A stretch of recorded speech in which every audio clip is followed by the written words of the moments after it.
Namaste and a very good morning. I, Manita Bukral, Master of Ceremony for this event, would like to welcome you all at this seminar organized by the Association of Former Career Ambassadors of Nepal Afghan and the Center for Diplomacy and Development, CDD. At the outset, may I offer a short introduction of Afghan. The Association of Former Career Ambassadors of Nepal, Afghan, was established as its members after retirement from service. The Constitution of Nepal envisages to utilize the experience gained by the former civil servants in the promotion of national interests. The objectives of Afghan are, among others, to contribute to the promotion of Nepal's national and international interests in accordance with the United Nations. Nepal has been pursuing a policy of friendship with all and enmity towards none. Afghan aims to promote studies, researches, interactions and dialogues within the association and outside. Afghan also offers its inputs in the formulation hosting seminars on the issues of topical importance and economic diplomacy of the government. Now, let me also offer a short introduction of CDD. Center for Diplomacy and Development CDD was established in February 2018 as track to diplomatic governance. Even during COVID pandemic, CDD hosted webinars and invited several learned personalities and professors from different countries who contributed immensely. Likewise, as the co-chair of the programs, we are very privileged to have as the chief guest Honorable N.P. Sahu, the Minister for Foreign Affairs, the Government of Nepal. Please put your hands together, ladies and gentlemen. Likewise, we have guest of honor, His Excellency Mr. Navin Srivastava, Ambassador of the Republic of India to Nepal. Likewise, we have Mr. Sampar Singh Dhami, Director, Department of Industry. We also have Senior Economic Advisor, the Ministry of Finance, Government of Nepal, Dr. Poshraj Pandey is not here. He will be here shortly. We also have Mr. Haribhakta Sarma, who is also not here yet. Distinguished guests, ladies and gentlemen, now I would like to request the chair of the program and our chief guest to allow Ms. Sukunda to officially inaugurate the seminar.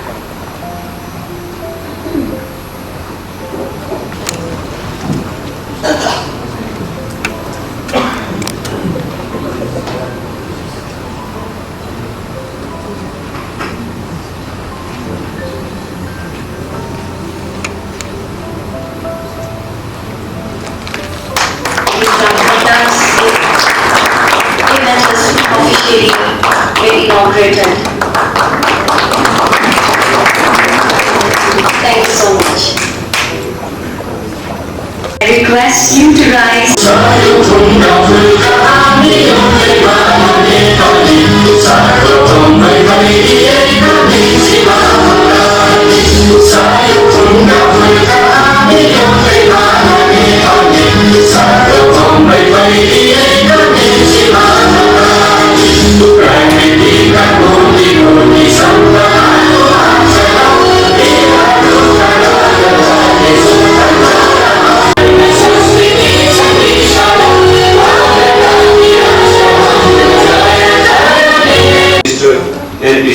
Minister for Foreign Affairs of Nepal, His Excellency Mr. Navin Srivastava, Ambassador of India to Nepal, Excellencies, Ambassadors, and the representatives of diplomatic and consular missions in Kathmandu, honored guest of the speakers in the dais, distinguished friends from media, distinguished guests, ladies and gentlemen. It is my privilege and honor to briefly elucidate what the Association for Former Career Ambassadors of Nepal, Afghan, is. I would also briefly present to you the main objectives of today's seminar. As introduced earlier, the Association of Former Career Ambassadors of Nepal, Afghan, is a non-profit making association. It has been conducting seminars, introductions, or workshops from time to time with a view to further explore the pertinence of various topics that are closely linked with the foreign policy priorities of the government of Nepal. I believe many participants here are aware of many such activities carried out by Afghan in the past that dealt with a wide range of topics, from water resources to foreign employment, foreign trade, tourism, as well as to other contemporary and bilateral and multilateral issues. Foreign direct investment plays an important role in Nepal's economy. It is indeed in the core of our economic diplomacy. We thought experts' opinions and deliberation thereon might be useful reference in future policy formulation for the government of Nepal. We also join hands sometimes with other think tanks or organizations having similar objectives to organize such programs. Today's seminar is organized jointly by Afghan and CD, that is Center for Development and Center for Diplomacy and Development.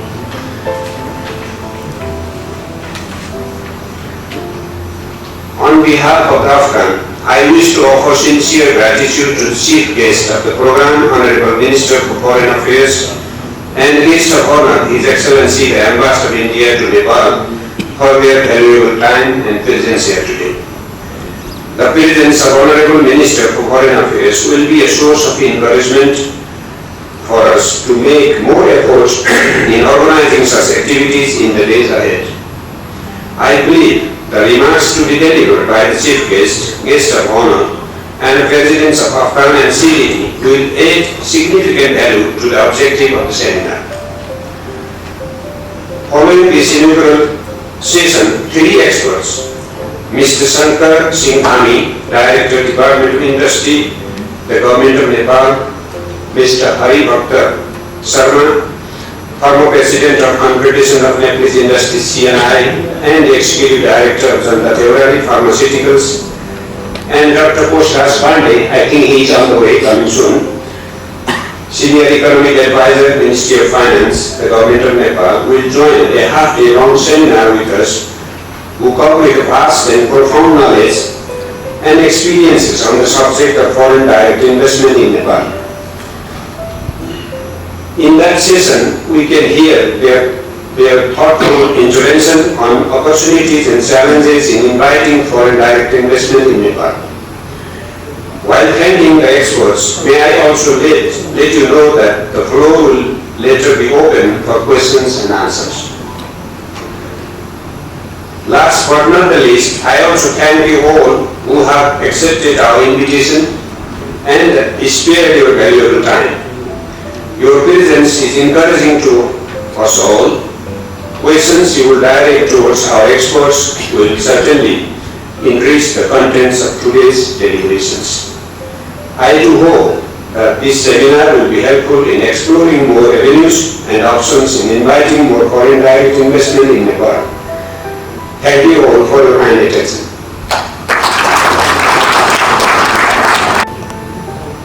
Distinguished guests, friends, ladies and gentlemen, on behalf of the Association of the Foreign Cabinet Ambassadors of Nepal, I would like to extend a warm welcome to all of you attending this seminar on foreign direct investment in Nepal, challenges and opportunities.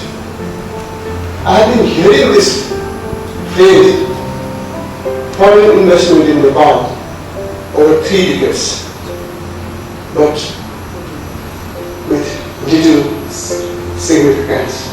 We have not been able to attract, or we have not been able to attract, and even our domestic investors have not been enthused to invest in the country. I have not yet known the reason for that. Nepal is abundantly blessed with natural resources.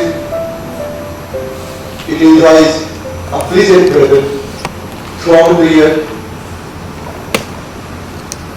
We have maintain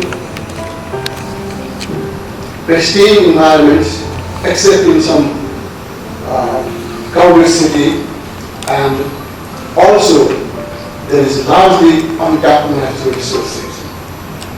Additionally, at the moment, our population, 30% of the population is youth. What else do we need to invest at such opportunity? Everything is there except capital and technology. I think how to apply this, our experts in the next session will discuss on it and will give us wisdom of that. Regarding why we have not been able to attract foreign investment, there are some complaints put forward by prospective investors. They say that the one window, single window policy designed by the government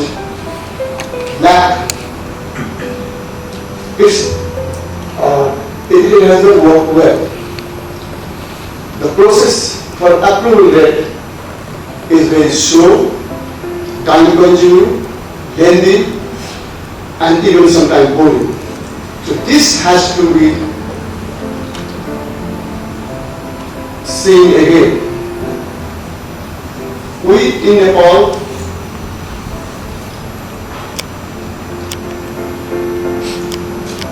have streamlined the one window policy, but it has not been working very in a well manner.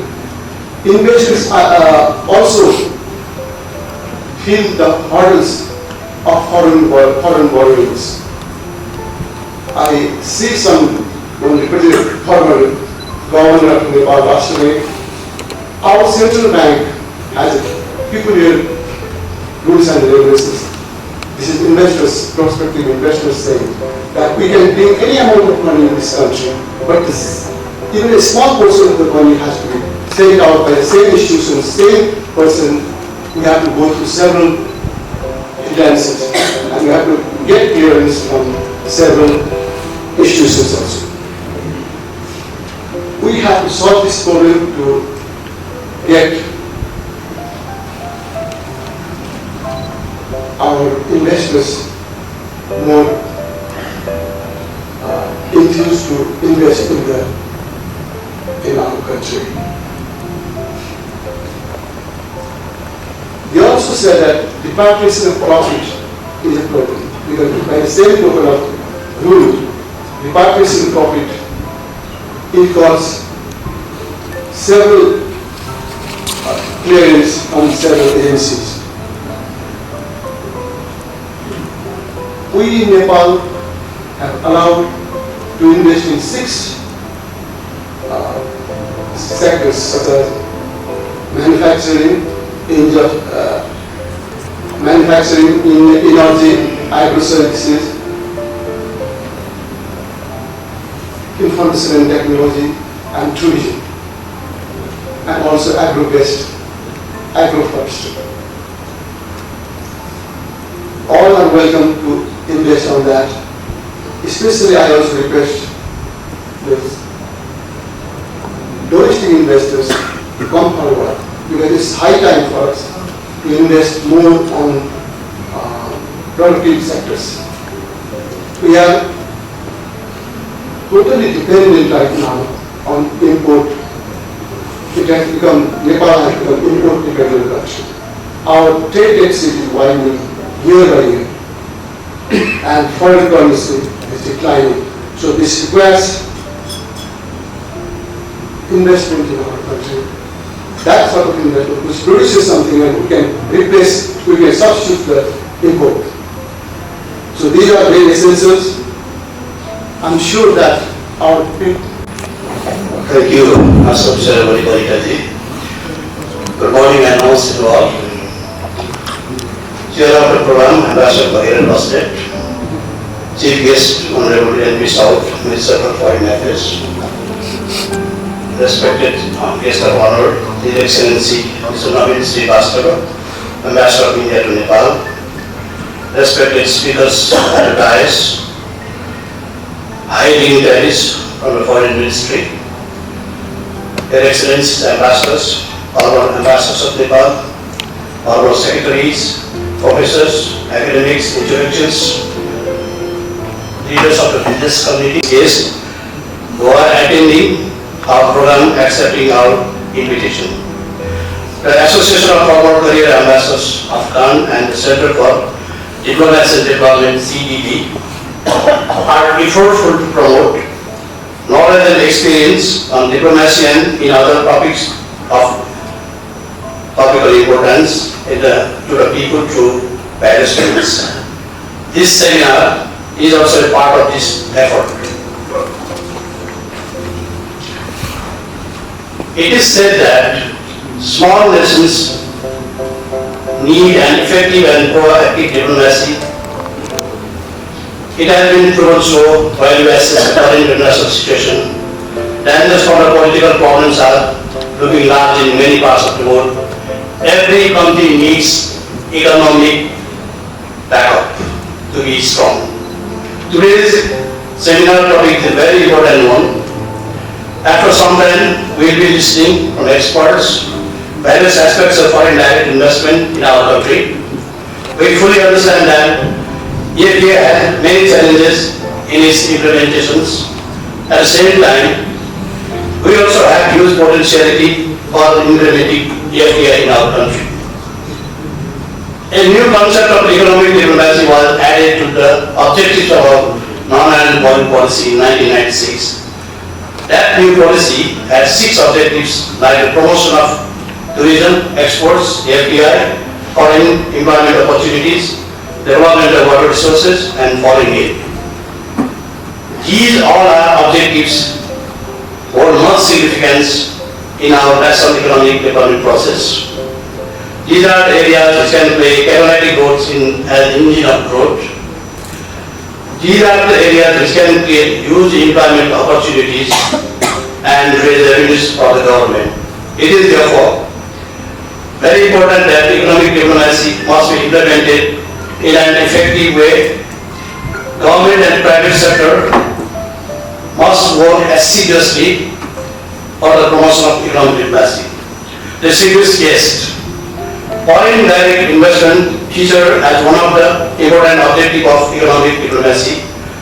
27 years have passed since our country has aimed to import FDI. Latest available figures indicate a total of 5,692 industries have been set up with FDI, with an investment of 449.78 billion rupees. FDI industries have created more than 300,000 jobs. FDI is coming from more than 100 countries to Nepal. FDI has touched every aspect of national economy from manufacturing to service to hospitality and to many other sectors. Efforts of the government and private sector must continue in coming days to also for the promotion of FDI in our country. It is a process which has no ending. Now let me come to a personal experience. While living in Paris, one day,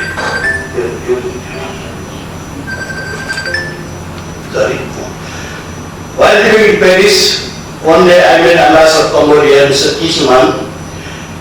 He was a senior ambassador, having lived in France for more than 11 years.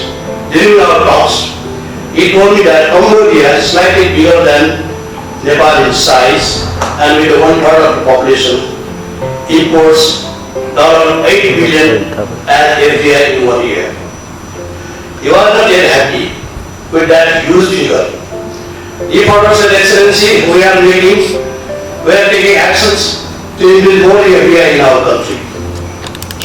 It came to my mind, Cambodia, a country devastated by 30 years of international war, and we do less hospitable atmosphere, could do so much, and why can't we? Where are the problems? What actually hinders in our country for implementing FDI? This natural question came to my mind. With enormous resources, both natural and human, Nepal possesses in fact, abundant resources for deployment, i.e. agriculture, biodiversity, ITC, tourism, water resources and many more. In 2017, an investment summit was organized in Soti Hotel where I also attended. Our lady representative of the International Financial Institution, while delivering her speech, indicated that bureaucratic entanglements in our country are too many to count. She also gave example of Cambodia, where the FDI projects are approved within days. Government welcomes foreign investors as valuable guests. To my mind, it is therefore very much necessary that our country also value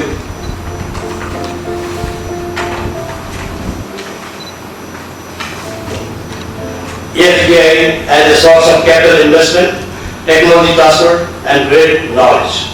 Let us create a more hospitable atmosphere for FDI import. I understand that in South Asian region, Nepal receives less than 1% of the global FDI resources. There is enormous FDI capital in the world market. We need skillful approach. Our FDI provisions like non-nationalization, repatriation of capital and profits, tax holidays, infrastructure facilities, abundant natural resources, and favorable climate conditions are not less than those found in any other country. Yet in 27 years, we have not been able to attract half FDI amounts which Cambodia attracted in 1 year. This is a very serious question if you have to take in mind. Hence, isn't it proper that we also learn from the other countries who have been successful to attract FDI in great figures, just making good policies? We cannot seek singing laurels, rather we must take appropriate actions for their effective implementation. We must also promote FDI projects which utilize our available raw materials and create employment in rural areas. Such efforts would be fruitful for our country and people. At the last, with these few words, let me thank once again for your cooperation extended to us in our effort to soul searching on this important topic. Thank you very much. To improving and further enhancing connectivity between our two countries. One particular example is strengthening of energy connectivity between India and Nepal. This includes laying of cross-border pipelines. In fact, the first cross-border pipeline in South Asia was between India and Nepal and inaugurated in 2019. This results in direct economic benefits to the people of Nepal in terms of cheaper petroleum products which are free of adulteration or proliferation. In the power sector, Indian public sector units and India-Nepal joint ventures have been active in development of major hydropower projects. Arun 3 is a leading example where one of our leading public sector units is involved in making that power station, and we hope this will be completed ahead of its scheduled timeline of 2025. During the visit of Prime Minister Rajan, both countries have also finalized an agreement to allow India to seek to enhance imports of Nepalese hydropower to 10,000 megawatts in the coming next 10 years. This would require greater cooperation between India and Nepal and Indian and Nepalese investors, as well as other foreign investors. Indian and Nepal cooperation also extends to health, education, and other sectors. India has extended close to $1.7 billion of lines of credit or soft loans, which have been used for infrastructure development, particularly for roads and transmission lines, and both post-earthquake reconstruction projects. In terms of foreign investment, India remains one of the largest foreign investors in Nepal, accounting for more than 32% of the total FDI stock in Nepal as per the Nepal Rashtra Bank data of July 2021. There are at present about 150 Indian joint ventures operating in Nepal, engaged in manufacturing, including services, banking, insurance, transport, education, power sector, and tourism. Some of the Indian companies that you might find in your daily lives offering products are Surya Nepal, Dabur Nepal, Hindustan Unilever, State Bank of India, Punjab National Bank, Life Insurance Corporation, Bains, MIT Group Holdings, which runs several hospitals in and around Nepal. As I had earlier mentioned, several public sector units in hydropower are also active. With the agreements now finalized during the visit of Prime Minister Prashant, we hope and certainly look forward to greater Indian investments in various sectors in Nepal. Opportunities for the future. As Ambassadors Basnet and Shrestha mentioned, Nepal is endowed with natural resources, strategic location, a large potential in renewable energy, young population, major attractive tourist destinations, and availability of labor, which is cheap and skillful. Thus, Nepal can become a major hub for attracting FDI. Hospitality sector, for example, can be a major sector for attracting FDI in Nepal. As per latest figures which appeared last week from Nepal Tourism Bureau, Indian tourists continue to constitute the largest number of tourist inflows in Nepal. And Indian companies continue to establish hospitals or create tourism circuits that would increase further. Hydropower projects remain a separate category altogether for larger investments. The new agreement that we have, that we are on the closing stage of finalization is the trilateral power trade agreement between India, Bangladesh and Nepal. We hope to do so quickly. Once that happens, that should spur regional investment flows between India, Nepal and Bangladesh. One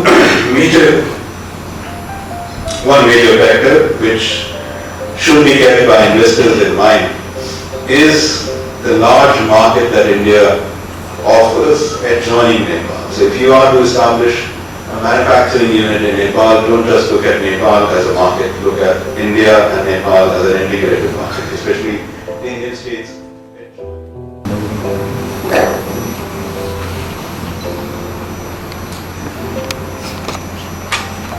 Chairman of IFCAN, President of Center for Diplomacy and Development, His Excellency Ambassador Naveen Srivastava, Guest of Honor, Excellencies, distinguished participants, it is an honor for me to share this forum with you. Thank you, Afghan, for taking the initiative of this brainstorming and for inviting me. Investment is, in general, foreign direct investment is particular, is a crucial driver of economic growth and development. Through investment, country's resource potential is utilized, employment is generated, people's livelihood is ensured, and prosperity is achieved. As Nepal stands at a critical stage of development transformation, the question of how we can channelize more investment becomes pressing and important. The theme of today's seminar is therefore very timely. With the promulgation of a democratic constitution in 2015, Nepal has accomplished an important political process. With this, our political development has taken a shape. We have already conducted 2 important elections for all 3 types of governance as per the new federal structure, thereby consolidating inclusive democracy up to grassroots level. In the meantime, we all are aware that without economic development or political gains cannot sustain. Economic agendas are therefore our topmost priority. Nepal is graduating from category of least developed country by 2026. We have taken the graduation as an opportunity for enhancing productive capacity and structural transformation. For this, we are looking for private sector cooperation and investment from the foreign partners. We want to utilize our vast natural resources to achieve rapid economic growth.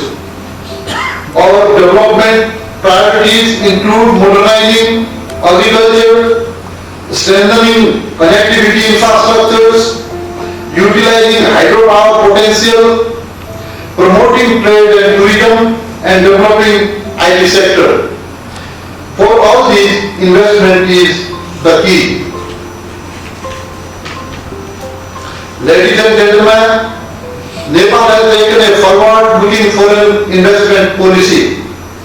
We have opened almost all sectors of the economy to foreign investment, from hydropower, manufacturing, tourism, services, infrastructure building to agro-waste industry. We are continuously working on how foreign investment can be more incentivized. We have been taking strong initiative to reform laws and streamline procedures related to investment and technology transfer. We have put in place an automated group for FDI approval. Investment Board of Nepal provides one-stop service for the large investors. Special economic zones in major industrial centers provide additional incentives. One of our greatest strengths is demographic dividend.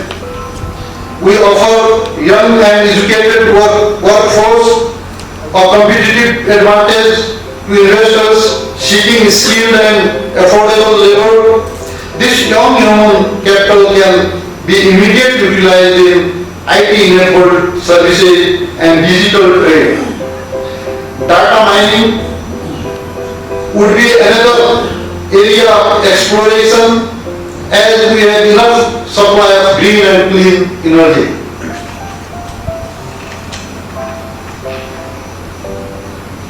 Full repatriation of income from investment is guaranteed by the Foreign Investment and Technology Transfer Act. Nepal Last Bank clears the repatriation within 7 days. We assure full protection of investment.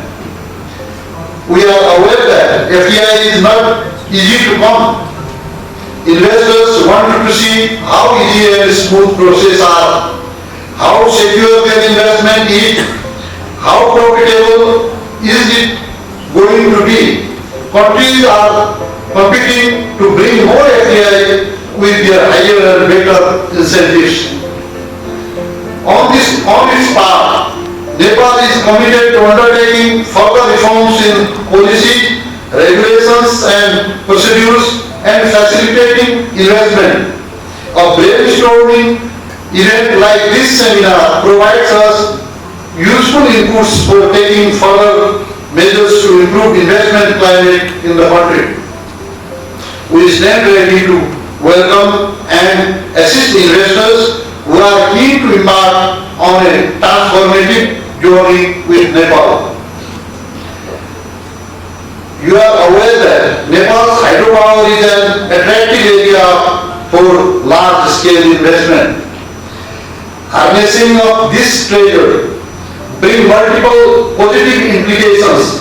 First, adequate, smooth and uninterrupted power supply triggers other economic activities domestically, thereby contribution to industrialization and economic growth. Second, utilization of Nepal's hydropower would enable us to provide clean, renewable energy to our neighborhood, which we have already started doing. Given Nepal's and its partners' commitments to global climate action, clean energy becomes more desired. Distinguished participants, before I conclude, I thank to organizers once again for this discussion on a topical theme.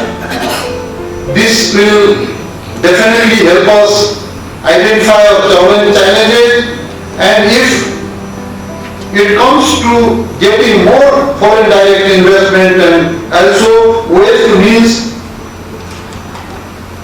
to address these challenges, we are all united in our goal, namely to make Nepal a more desired destination for foreign investment. I was able to remain throughout the discussion, but even in my absence, I hope to get the inputs that are generated from here. I wish for the success of the event. Thank you. Jai Hind.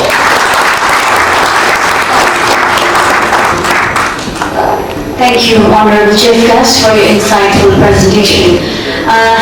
Before heading to the vote of thanks, for the seat taking, I would like to request Mr. Haribonka Sarma, Chair of this program, Ambassador Bhagirath Basnestar, Honorable President of CDD, Mohan Krishna Shrestha Sir, Chief Guest, Honorable MP Saul, Minister of Foreign Affairs, respected guest of honor, His Excellency Mr. Navin Srivastav, Ambassador of India to Nepal, respected speakers at the dais, Your Excellency Ambassadors, former Ambassadors of Nepal, former secretaries, professionals, academicians, intellectuals, leaders of business community, friends from media, journalists, distinguished guests from different walks of life,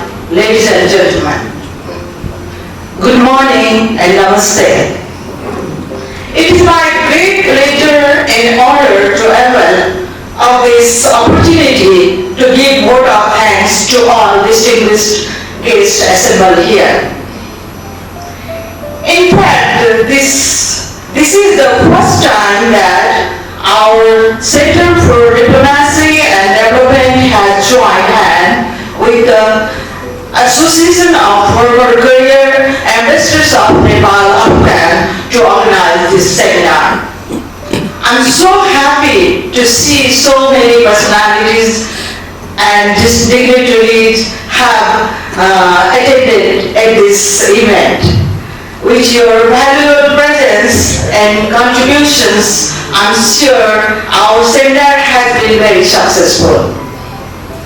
Wise words from Honorable Foreign Ministers and Your Excellency Ambassador have added more value and guidance to this seminar on foreign direct investment in our country.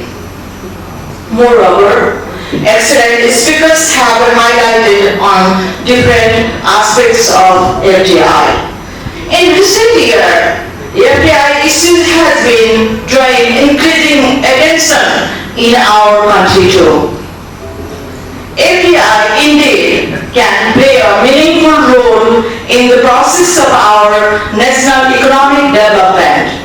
It is understood that despite huge possibility of increasing FDI in the country, not much could be done so far. Is FDI composed of investment capital and technology transfer also? We must exert efforts to import more FDI which can contribute in our national economic development process. In this modest effort of Uncal and CDD to exercise to find out the real problems and to solve them in the course of augmenting FDI in our country. Undoubtedly, Nepal possesses a huge potentiality for the promotion of FDI is we have good policies and equally good provisions. What we need today is the effective implementation of our policies. I wish to express my sincere thanks to our chief guest, guest of honor, presidents, and guest speaker, as well as to all distinguished guests of your kind cooperation in our seminar. Your active participation and contributions has made this event a meaningful one. My thanks also goes to volunteer and rapporteur who have worked so hard to help make this seminar a successful one. Likewise, I would like to thank Manita Programe for her excellent Master of Ceremony. Lastly, I also wish to thank Hotel Himalaye, its General Manager, Mr. Sanjay Joshi, F&B Executive, Mr. Lokendra Shrestha, and to all other staff who have extended cooperation to make this event successful. Thank you so much once again, you all. Thank you so much. Thank you, ma'am. Thank you for your valuable presence today, sir.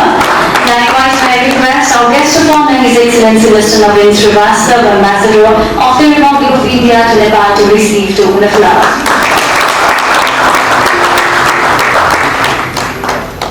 Thank you so much. Distinguished guests, ladies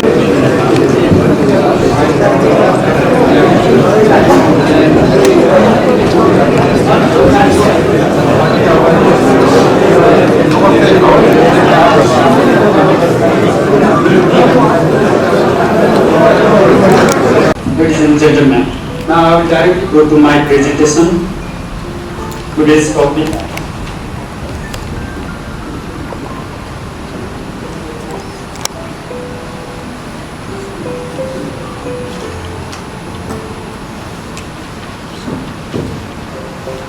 I think most of the issue related to this is already raised by different delegates and my previous presenters. While investing in Nepal, we have a lot of opportunities in Nepal, though we have opportunities, but we couldn't grab that opportunity still. What are the opportunities? There are opportunities we are lying between two giant countries. We have market of this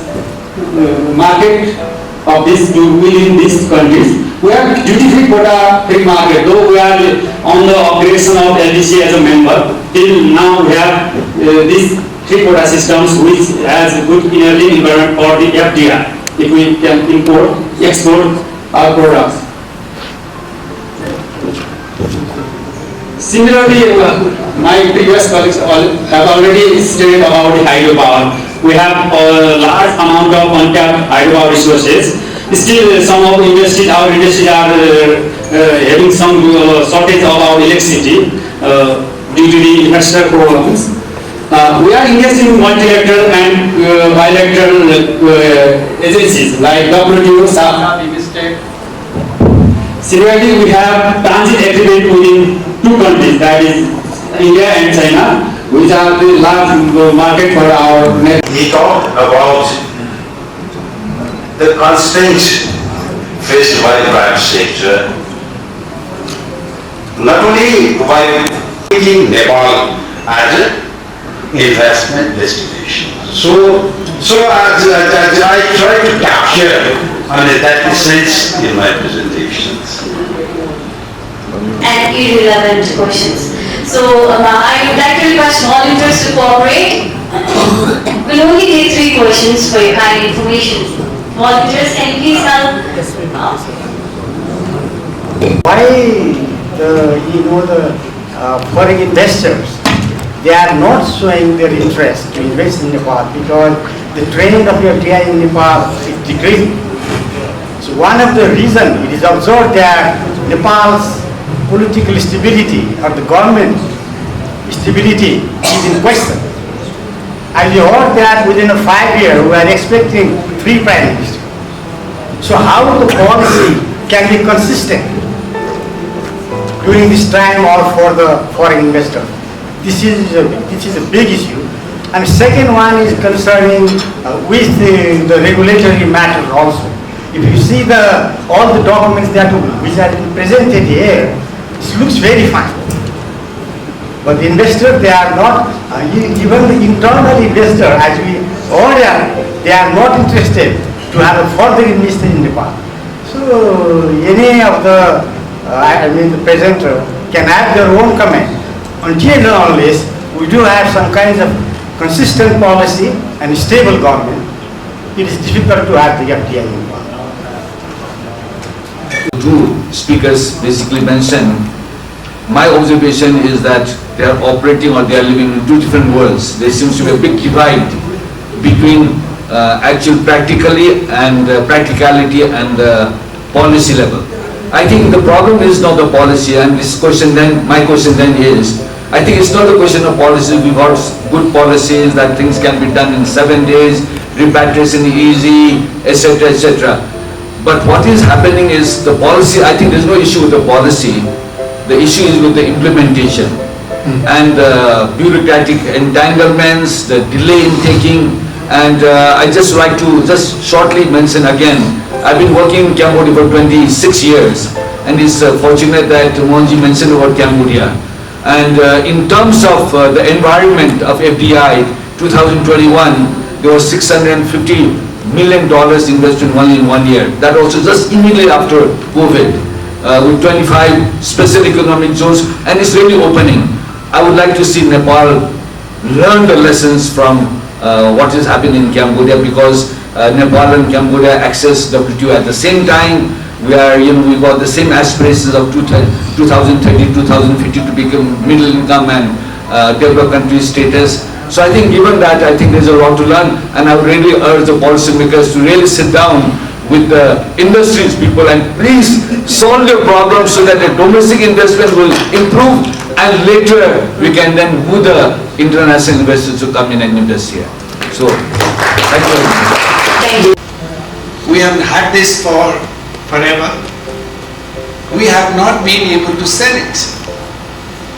We have not been able to get investors to invest in it. We have all kinds of excuses. India doesn't buy, India does this, China does this. Our diplomacy has failed. Is it our diplomacy has failed? Why are we in less than 2% of our GDP is going to hydropower? That is the major source of resource we have in our country. Why are we here? This is my question. Thank you. With your permission, I'd like to share those thoughts later on, right? If there is time. And those thoughts and views are in relation to what we think, what we see as constraints to FDI in Nepal. But I'll just limit myself to the question first, and with your permission, maybe I'll speak again later. So my question is directed to Mr. Shankar Singh Dame, sir. Thank you for your presentation. You mentioned that primary agriculture is also now open for FDI in Nepal, subject to 75% export content. Now, please correct my understanding. My impression was that this issue was sub judice in the courts. If that has now been determined, then that would be interesting and helpful to know. So just a point of clarification. And if I may speak later, please let me know. Thank you. So my one curiosity is, Mr. Dhami already presented a potential sector of investment. So like hydropower, infrastructure and tourism. So why not one sector, education? Yes, huge amount of money went out from this Pastor Summit, and lots of commitments were made in those summits. And we heard about billions of dollars of agreements were signed, and it came in the news. What happened to that? Is anybody following up on that? Is the government taking serious that? What is the lapse? What helped? What prevented that investment from coming in? Thank you so much. FDI in education sector is already open. You can invest in FDI in education sectors. But government of Nepal, there is from the Ministry of Education, I don't know about there is any restriction about that or not. As per my knowledge, there isn't any restriction. we can investment in any college. There are certain colleges or education sectors that are currently running as FDI investors. For others, I think these are pertinent questions from me and request from you. Okay, thank you. And populist government that provides protections. That is the reality. That is another barrier for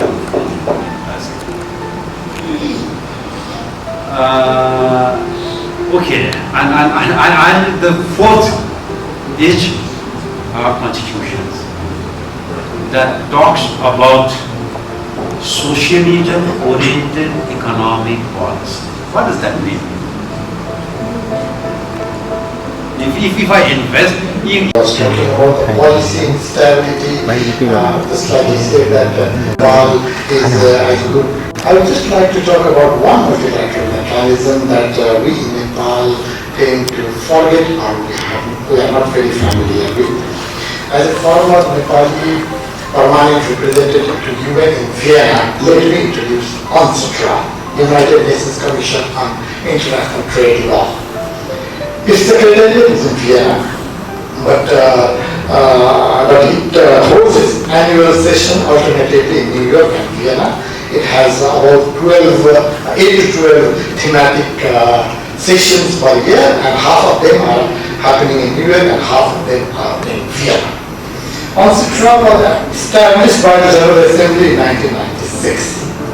UNCTAD had been devised as a vehicle by which the United Nations could play a more active role in reducing or removing obstacles because there are no harmonization or the standardizations of the trade law, investment law across the countries.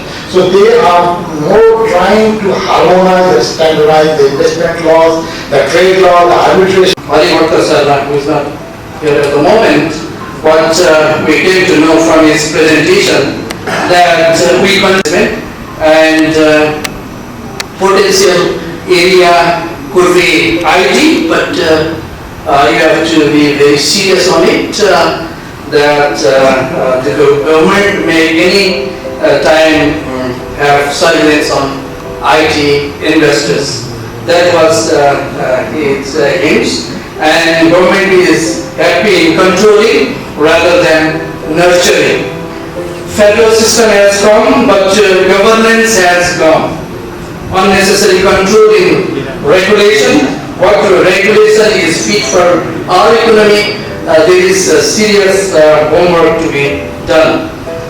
Policy stability in essential sectors should be prioritized, and increase in income tax. There is increase in income tax. It's high time to introspect the policy makers in terms of policy formulation. How do we improve it when it is critical and serious things that we have to really introspect. Too much process oriented rather than result oriented. That was the output or the gist of the presentation of Harivarta Sarma. I do agree with you. Until and unless you change the orientation from process orientation to result orientation, you cannot bring meaningful investment, including FDI. There is no color of investment. If we look into the investment, we have missed many things. That's why whatever policy we advocate, but there is huge area for improvement. Shankar Singh Dhami, the director of Department of Industry, due to his position in the Department of Industry, we can understand the thing that he highlighted. He highlighted the strength of investment in Nepal, focusing various things like transit agreement between India and China, he said, but I think there is Bangladesh. Ladies and gentlemen,